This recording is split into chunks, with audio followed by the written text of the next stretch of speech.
Your biggest problem is your lizard brain. You're probably not going to believe me, but I don't even hear mine anymore. I can't even tell you the last time that I heard the voice in my head trying to give me an excuse to not go to the gym. I can't remember the last time where my lizard brain tried to convince me to play video games, to watch porn, to waste time. Life is amazing when you destroy your lizard brain. Everything that you want in your self-improvement benefits from overcoming your lizard brain. So I'm going to teach you exactly how I've done it. Let's cover some sciencey shit first, because understanding this is half the battle. The lizard brain is the amygdala. The amygdala is one of the oldest parts of our brain. The amygdala is the reason why we are alive today. It is the reason why humans are still in existence, because that was the part of our brain that allowed us to overcome the saber-toothed tiger that attacked the tribe. We were given the fight or flight message by the amygdala. It kept us safe. It is an amazing, strong part of our brain, but it's not as strong as the modern day addictions. The software developers and the food companies, they know exactly how your amygdala works, and so they're gonna manipulate that. Have you ever felt FOMO? Fear of missing out. That is your amygdala lighting up. Fear of missing out pretty much always means in terms of social experiences, and it's especially experienced in people who quit social media. They want you to feel like that. They want your amygdala to give you that feeling of FOMO. That is the feeling that kept people alive, because if you felt that fear of missing out, there was a chance that you would be banished from the tribe, that the tribe might leave without you. That is what kept people alive. Again, the software developers know that. They've done everything in their power to make sure that you feel that FOMO before you quit social media. Just know that most of your problems right now comes from your amygdala either being manipulated by the modern day society that we've got, or just in general with your amygdala lighting up when it's not supposed to. This is also how anxiety works. Anxiety is just when your amygdala is overactive. The amygdala is countered by the prefrontal cortex. This PFC, this is the newest part of our brain, the most evolved part of our brain. This is what makes humans humans. If you can remember your goals, if you can remember the law of the country that you're in, if you can remember that it's bad to steal, to punch someone, that's your PFC. And what we want in every endeavor that we're trying to get, we want our PFC to be as active as possible, because that is what reminds us of our goals. You can probably remember some times right now where you had an internal battle. The words in your mind were fighting each other. One side was telling you to do a bad activity, to eat the junk food. And the other side was saying, no, but if I eat it, I'll feel guilty, and I don't want to eat it because I've already broken my diet once this week. This clash is the amygdala fighting the PFC. You can literally hear the different sides of your brain arguing, and that's a good thing. That is at least you having a decent level of awareness. So if you felt this before, you're already halfway to curing yourself. Let me tell you my personal transformation story so you can better understand this. What was life like for me, let's say a year or two ago? I definitely, although I didn't have any kind of brain scans, I had at least the symptoms of someone who has an overactive amygdala. I had major anxiety. I genuinely believed that I was in danger every single day. No, that is me literally sugarcoating it. I believed that I was in danger every few seconds. Every few seconds, a thought would pop into my head. That guy over there might stab you. That guy over there might run behind you and put you into a chokehold. Don't step on that, it might break. Scary shit. Do you think I was focused during this time? Do you think I was mindful and grateful of the moments? Do you think I was thinking about my goals? No. I was thinking about skipping the gym, because on the way to the gym, there might be a group of guys who try to stab me. So I missed the gym. I missed the gym quite a lot. Now, I have always had a binge eating disorder. For as long as I can remember, I have overate even when I am sickly full, to the point that my stomach genuinely is painful with how much it's been pressed, and I feel sick and disgusted by myself, but I'd continue. I can now describe this as the feeling of needing to eat to counter the thoughts of the amygdala. It's kind of hard to explain, and I know that someone in this position would be able to relate. If you've got a binge eating disorder, you'll know exactly what I mean. It feels like there's a part of your brain that you have to satisfy, and only when it's satisfied do you move into the PFC, in which then you're just left with the guilt and disappointment of forgetting about your goals. Another reason why I believe I've always had a overactive amygdala is because I am prone to addiction. I am prone to overdoing any kind of substance, including drugs, including video games. I found that when I get into something and I seem to enjoy it, I do it until I can't do it anymore. The drugs that I took I was doing them every day, including ones that you wouldn't even believe that people were doing every day. Like MDMA is reasonable to take, let's say 3-4 times a year.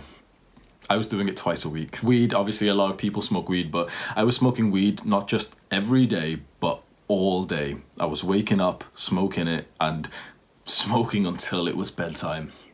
Pretty much every day. I felt powerless and constantly anxious about this. That I felt anxious until I had that thing that cured the thought of the amygdala. It's truly been such a detriment in my life, and now that I'm at this stage of overcoming the lizard brain, I look back and I get quite sad, because to cure this problem, all it really took was 2 steps of education and just doing some practical steps that I'm going to tell you. If I watched this video 10 years ago, my life would have been very, very different. Of course, you know, I can say I'm grateful for this stuff now, so it doesn't really count, because obviously the worst things that have happened to me, that, you know, the addictions and all this shit, is why I'm here today. So I'm grateful for it, but at least if you're watching this and you're currently trying to quit weed, if you're watching this and you keep binge eating, if you keep going on to video games or all the addictions that you've got, if you feel like that lizard brain, the amygdala, is just fucking your life, I hope to give you that value that will change that. So how do I feel now after around 8 months of actively trying to destroy this lizard brain, the amygdala? How do I feel? Life is amazing. I am being honest. I don't hear the lizard brain in my mind anymore. There is no clash. You know, before there would be a clash where, you know, you should go to the gym, you want to make muscle, you've only been 4 times this week, you should go to, no, don't go. It's comfy right now, you're comfy in bed, let's go play video games. No, don't play video games because you've been playing so much and it's not good for you. Go eat the junk food. Make sure you eat it right now, because your brother might eat all the food instead. So if you don't eat it, someone else will eat it. No, because you're in a calorie deficit, you're trying to cut and you've been bulking up whilst on this cut. Imagine that being in your mind every day, and now imagine that it's not at all. That when I wake up, it's like there's only one source of thoughts, and it's coming from my PFC. That I wake up, yeah, it's the gym day, it's just training day, and it's leg day. I don't even debate it, there's no debate. And now it's like I can do so much that it seems ridiculous that I don't just go and train once in the gym, upper body. Just today, this is, I'm going to be honest, this is not a special day at all. I woke up, I went and trained upper body for about 1 hour and 10 minutes. Icy G.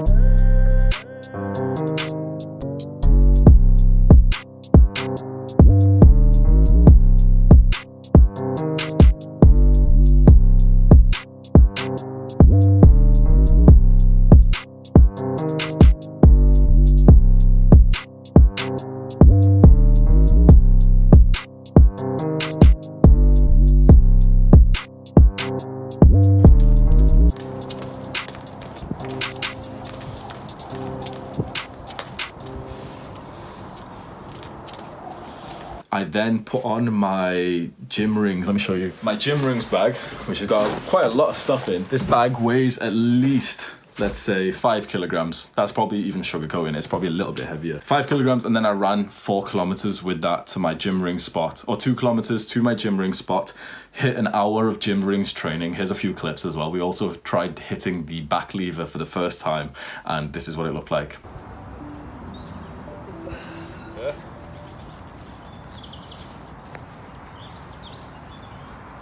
That's it. Brace that core. Straight. That's it. Bring your upper body a little bit higher up. Your neck and your upper back.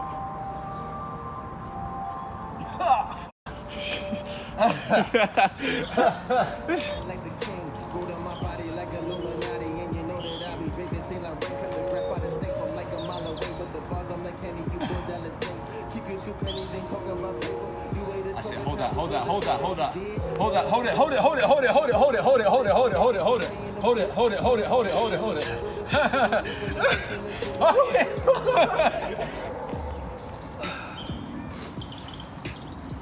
Try it.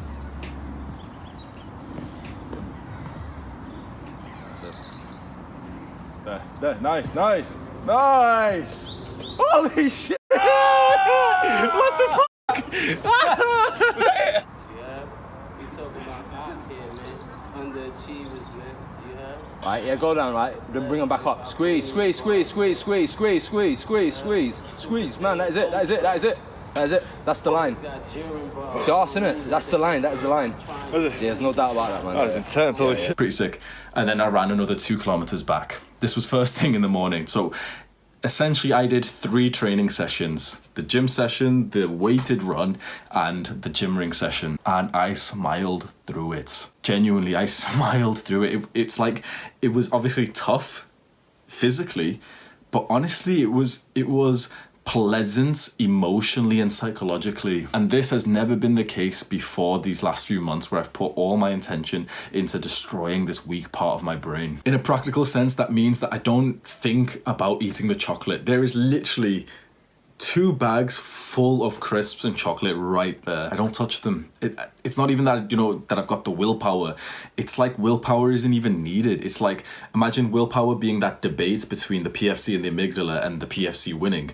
There is no longer a debate. It is literally just the thoughts of the prefrontal cortex. And honestly, it's barely even the thoughts of the prefrontal cortex. It's like, it's not even in my mind thinking, no, don't eat it because you've got goals. It's like, it's nothing. It's just an entity in this world that means nothing to me. How sick is that?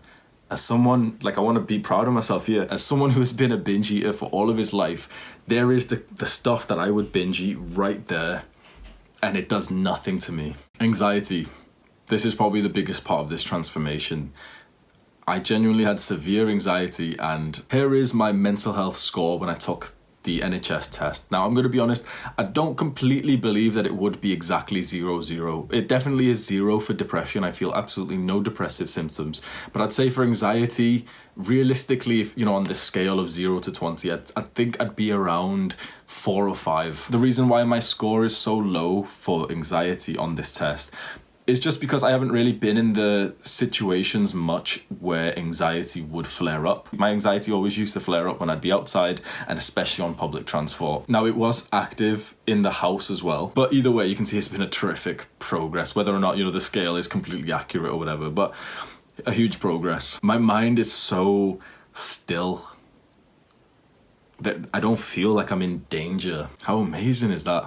And personally, I haven't really seen anyone give you a specific guide on how to do this, or at least, you know, tell their story of, okay, this is the lizard brain, it is the cause of your problems, this is how to crush that lizard. And so there is 2 things I did.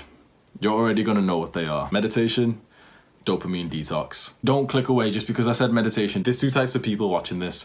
Some people have already tried to meditate because I've told them to, and they're like, oh yes, like meditation is so good. Fair enough. And the other people watching this tried to meditate twice. It didn't work for them. So now they get annoyed anytime someone mentions meditation. If you're that person, know that you are truly missing out, and you've just got this dumbass ego that's stopping you because, oh, you tried it 3 times and it didn't have an effect on you. The analogy I always give is that meditation will work for you. Just stop being like that dumbass who goes to the gym 3 days and says, oh, but it didn't even work, I'm still fat. No shit. You have been doing the actions that have polluted your brain with the internet for 10 years, 20 years, 25 years. To counteract that, it's not going to be 3 meditation sessions of, 15 minutes of meditation isn't going to counter that. You're not going to feel that at all. But 5 minutes every single day for 6 months, you will feel it. And when you feel it, you will be making these videos just like I am. You'll be going up to friends and family and almost getting a little bit aggressive, thinking, how is it possible that other people don't want this benefit? How is it possible that other people refuse to meditate? That is insane. Like, you have to genuinely be crazy to not want these benefits. I feel like I'm just going on a rant, but at least it shows how much meditation has transformed my life. And for the people that I've put onto it, it's the exact same. I'm not special, they're not special. Meditation does that for you if you just open your mind up to it and stop being so ignorant and, oh, but it didn't even work for me. Shut up, bro. Didn't even work for me. Oh yeah, I meditated for 5 minutes and I didn't counteract 20 years of internet addiction. It didn't even work for me. Dumbass. So on a lighter note, okay, here is my meditation stats using the 2 apps that I use. I forgot what it is exactly, but it's more than 300 sessions on just one of the app, and the other one, I believe, is about 35 at total hours, maybe a little bit more. So fantastic. This is over 8 months. Meditation has scientific proof that it alters your brain state. Not many things do that. In fact, only from what I know, only a handful of things do that. And that's the things that I preach to you guys. Meditation, gratitude journaling, daily exercise, generosity, kindness, loving relationships with friends and family. Meditation has that proof that it reduces activity in the amygdala and increases activity in the prefrontal cortex. Amazing. That is exactly what we're trying to do here. So the practical advice I want to give to you is to think of meditation as a lifelong habit. To stop thinking that, oh, it's something you're going to try. No. It is going to be like sleeping and eating. You're going to be sleeping and eating and breathing for the rest of your life, every single day.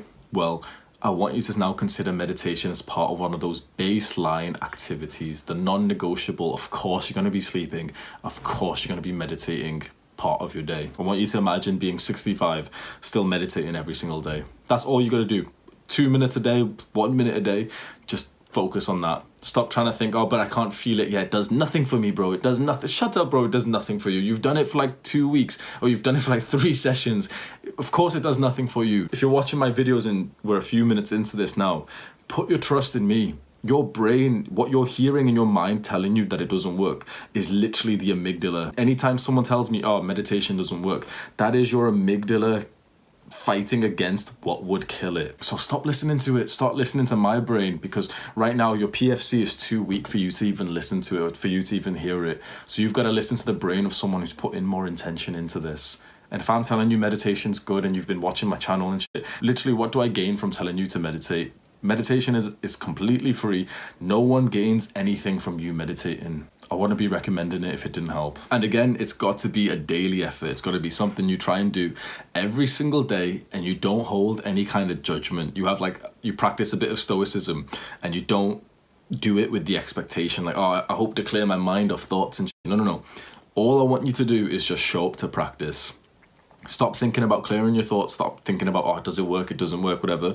Just show up to the meditation practice each and every day. And there'll be a moment where it just hits your dumb ass and you're like, oh, this is what it does. That's amazing. I wish everyone else would do this. I wish I started this earlier. That Hamza guy was right. I shouldn't have been a dumbass who said that meditation doesn't work. And finally, dopamine detox. I want you to think right now that all those easy dopamine, those instant gratification activities that we're trying to avoid, they are causing your amygdala to get louder. So severely reducing or even eliminating those behaviors would then at least stop their effect on your amygdala. And usually when you go onto something like the dopamine detox and you're spending most of your day on delayed gratification like exercise and journaling, automatically the habits that you then choose to level up are also the habits that level up your PFC. So I found a direct correlation between how much of the bad habits someone does and how loud their amygdala is. That's how it was for me. That's how it is for 100% of the people that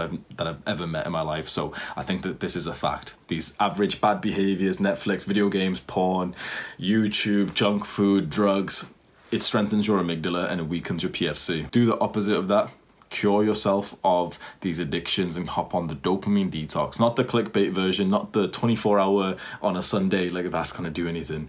It's a lifestyle change. This is something you just follow each and every day, and we're not doing it for a challenge. We're not doing it to tell people like, hey guys, I'm on a dopamine detox. Like, shut up, bro. I'm on a dopamine what the fuck? You dumbass. Oh, I'm gonna do a dopamine detox tomorrow. No, a dopamine detox isn't something you do. It's not something you try. It's not something that is like a challenge that you tell people about and you're acting proud. No, it's just a lifestyle change that you no longer indulge in those easy dopamine activities, or at least severely reduce to the point that you only keep like the absolute most fun instant gratification activities. That is it. These two behaviors, meditation and dopamine detoxing, that is what has killed my lizard brain in the last 8 months. I urge you, if you want the benefits of someone with a reduced lizard brain, a reduced amygdala, to really consider this and start with education. Start with learning so much about meditation and dopamine detoxing. Learn about instant gratification. I've got like the whole playlist. Learn about mindfulness, the benefits of meditation. Just know that every time you learn something about these things, you're just more likely to do it because you're more motivated. You won't really see much educational stuff about the dopamine detox because it's mostly full of the big YouTubers who are just lying to you for clickbait. Like, I'll reset your mind in 24 hours. They say that stuff because it's far more marketable. Obviously saying you can reset your mind in 24 hours, just do this on a Sunday. It's far more marketable even though it's not valuable to people. So if you search for dopamine detoxing, personally, I never found anything of value. I had to go and experiment it by myself, and that's why I'm here today on this 8-month dopamine detox. I did a class on it, so if you want to learn directly from me, I did a 1-hour class where I explained the differences between the 24-hour version and the lifestyle change that I'm on. The lifestyle dopamine detox is, in my opinion, it's absolutely necessary for everyone who's on the self-improvement. I feel like your self-improvement is hindered, it's handicapped if you're still addicted to the instant gratifications. So I made a Skillshare class of how to do the detox just like I do. The Skillshare link is in the description. You can watch it for free using their free trial. So you should probably go and watch that if you want some education on this. So think of these two, meditation and dopamine detoxing. Think of them as the 20% of activities that get you 80% of the lizard brain killing results. There probably is some other things that would help, but these two, at least for me, has made a very, very drastic, life-changing difference in just a couple of months. You might think, but Hamza, a couple of months is a long... Shut up, bro. A couple of months is a long time. Bro, the time's going to pass anyway. It's January right now. Let's say that you could have a significant difference in your decision making, your amygdala versus PFC argument in your head. You could have a significant difference in that before June. The time is going to pass anyway. You can hop onto this right now. You can think right now, this is going to be an intention that I set myself, that I want to reduce my lizard brain. Or you can just forget about this video. And either way, when June comes around, that version of you, the older version of you, is going to look back at you in January and just either be proud or look back with some self-hatred. It's your choice, and I look back at my younger self with pride and gratitude.